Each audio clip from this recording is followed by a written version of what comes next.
Hello friends, welcome to Arunji kitchen. இன்றைக்கி நம்ம வீடியோவில் என்ன பார்க்க போகிறோம் அப்படின்னா, வாழை இலையில் எப்படி மீன் வறுவல் பண்ணுறது அப்படின்னு தான் பார்க்க போகிறோம். நிறைய பேருக்கு எண்ணெயே சேராது, எண்ணெய் அதிகமாக யூஸ் பண்ணவே மாட்டீங்க. அந்த மாதிரி ஆளுங்களுக்கு இது ரொம்பவே ஒரு வரப்பிரசாதனே சொல்லலாம். ஏன்னா எண்ணெய் இதுக்கு அதிகமாக தேவையே படாது. எண்ணெய் இதில் நீங்கள் ஸ்கிப் பண்ணிவிட்டு எண்ணெயை ஊற்றாமல் கூட நீங்கள் இதில் செய்யலாம், அவ்வளோ சூப்பராக இருக்கும். இப்போது அந்த வாழை இலை மீன் வறுவலை எப்படி பண்ணுறதுன்னு பார்க்கலாம். ஒரு பெரிய வெங்காயத்தை சின்ன சின்னதாக கட் பண்ணி எடுத்து வச்சுக்கோங்க. அப்புறம் இஞ்சி ஒரு துண்டு, கொஞ்சம் கருவேப்பிலை, கொஞ்சம் கொத்தமல்லி, இது எல்லாத்தையும் நல்லா எடுத்து வச்சுட்டு ஒரு 4 துண்டு மீனை நல்லா கழுவி வாஷ் பண்ணி எடுத்து வச்சுக்கலாம். அதுக்கப்புறமா ஃபஸ்ட்டு ஒரு பாத்திரத்தில் நம்ம கட் பண்ணி வச்சுருக்கிற ஒரு பெரிய வெங்காயத்தை சேர்த்துக்கலாம். பாருங்கள், ஒவ்வொன்றா நம்ம சேர்த்துக்கலாம். வெங்காயம் சேர்த்தாச்சு. இந்த மாதிரி குட்டி குட்டியாக கட் பண்ணிக்கிங்க, அப்போ தான் மீனில் சேர்த்து சாப்பிடும்போது ரொம்பவே டேஸ்ட்டாக இருக்கும்.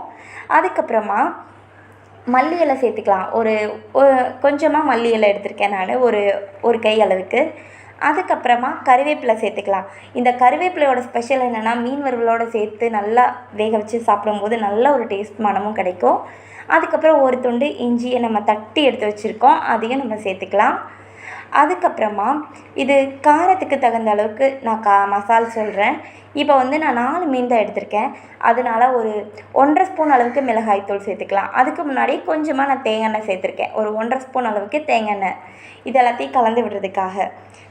அதுக்கப்புறமா காரத்துக்கு தகுந்த மாதிரி நான் மிளகாய்த்தூள் ஒரு 1.5 ஸ்பூன் அளவுக்கு எடுத்திருக்கேன்.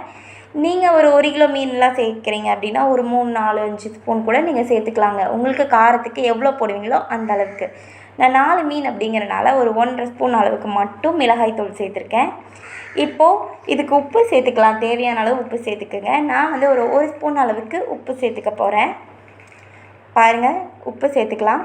ஒரு ஸ்பூன் மட்டும் நான் போட போகிறேன் இப்போ, ஏன்னா நான் 4 மீன் எடுத்திருக்கேன், அதனால் எனக்கு இந்த அளவுக்கு தான் தேவைப்படும். நீங்கள் நிறைய மீன் எடுத்தீங்க அப்படின்னா அதுக்கு தகுந்த அளவுக்கு உப்பு சேர்த்துக்குங்க. இப்போ இது எல்லாத்தையும் நல்லா கலந்து விட்டுறலாம். பாருங்கள், நல்லா கலந்து விட்டாச்சு. இந்த மீன் நல்லா கலர்ஃபுல்லாக வரணும் இல்லையா, அதுக்காக என்ன சேர்க்கலாம் அப்படின்னா, கொஞ்சம் ஃபஸ்ட்டு நம்ம இந்த மீனெல்லாம் கலந்து விட்டுறலாம். 4 மீனையும் எடுத்து கலந்து விட போகிறேன் இப்போ நான். பாருங்கள், இந்த மசாலாவோட மிக்ஸ் பண்ணும்போது ஒரு நல்ல டேஸ்ட்டில் கிடைக்கும். நல்லா கலந்து விட்டுருங்க. இதுக்கு கலர் பொடியெல்லாம் எதுவுமே போடாதீங்க. கலராக வரணுன்னா மஞ்சள் தூள் மட்டும் போதும். மஞ்சள் தூளும் மிளகாய் தூளும் சேர்ந்தாலே ஒரு நல்ல ஒரு கலர்ஃபுல்லாக வரும். வாழை இலையோட கலரும் சேர்ந்து கிடைக்கும். அதனால் இதை நல்லா கலந்து விட்டுருங்க. இப்போது இதை நல்லா கலந்து விட்டுட்டு லாஸ்ட்டு ஸ்டேஜில் லைட்டாக மஞ்சள் தூள் சேர்த்து அதையும் சேர்த்து நல்லா கலந்து விட்டுறலாம். பாருங்கள், இந்த மாதிரி நல்லா கலந்து விட்டுறலாம். பாருங்கள், இந்த மீனில் நல்லா மசாலா பிடிச்சு வரணும், அப்போ தான் உப்பு காரம் எல்லாமே நல்லா பிடிச்சு கிடைக்கும். இப்போ இந்த மீனில் நம்ம எல்லாத்தையும் கலந்து விட்டாச்சு. லாஸ்ட்டாக ஒரு ஸ்பூன் அளவுக்கு மஞ்சள் தூளையும் சேர்த்து நம்ம நல்லா கலந்து விட்டுருவோம். கலந்து விட்டுட்டு ஒரு 10 நிமிஷமாவது நீங்கள் மசாலா பிடிக்கணும் அப்படிங்கிறதுக்காக ஃப்ரீசரில் வச்சுருங்க. அப்போ தான் இல்லை ஃப்ரீசரில் அப்படின்னா நீங்கள் ஃபேன் காற்றுல கூட வச்சிடலாம். இது ஒரு 10 நிமிஷமாவது இந்த மசாலாஸ் பிடிக்கிறதுக்கு ஆகும். பாருங்கள், நல்லா கலந்து விட்டாச்சு. இப்போது நம்ம ஒரு 10 நிமிஷம் கழித்து ஒரு வாழை இலை எடுத்துக்கலாம். பாருங்கள், நல்லா வாழை இலையை கட் பண்ணி எடுத்து வச்சுட்டு வந்திருக்கோம். இதில் ஒரு ஸ்பூன் அளவுக்கு எண்ணெய் ஊற்றி நல்லா தேய்ச்சி விட்டுக்கலாம். நல்லா தேய்ச்சி விட்டுருங்க. வாழை இலை ஃபுல்லாக பிடிக்கிற மாதிரி இந்த எண்ணெயை நல்லா தேய்ச்சி விட்டுருங்க. பாருங்கள், வாழை இலையை நல்லா தேய்ச்சி விட்டாச்சு எண்ணெயில். இப்போது இதை நல்லா நம்ம தேய்ச்சி விட்டுட்டு இதில் என்ன பண்ணணும் அப்படின்னா, நம்ம கலந்து வச்சுருக்கோம் இல்லையா மசாலாலாம் மீன் போட்டு, அதை இதில் நீங்கள் அப்படியே வச்சிங்க அப்படின்னா, வச்சு மூடி வச்சிங்க அப்படின்னாலே ஒரு சூப்பரான ஒரு இதில் வரும். பாருங்கள், நான் எப்படி இதை மூடி வைக்கிறதுன்னு காட்டுறேன். வச்சு இந்த மாதிரி ஒவ்வொரு மீனாக எடுத்து வச்சுக்கலாம். இந்த மாதிரி ஒவ்வொரு மீனாக எடுத்து வச்சு, எப்போவுமே இந்த மாதிரி மீன் செய்யணும் அப்படின்னா எங்கள் அப்பா தான் எங்கள் வீட்டில் செய்வார். நான் இதை செய்யவே இல்லை, எங்கள் அப்பா தான் செஞ்சிட்ருக்காரு.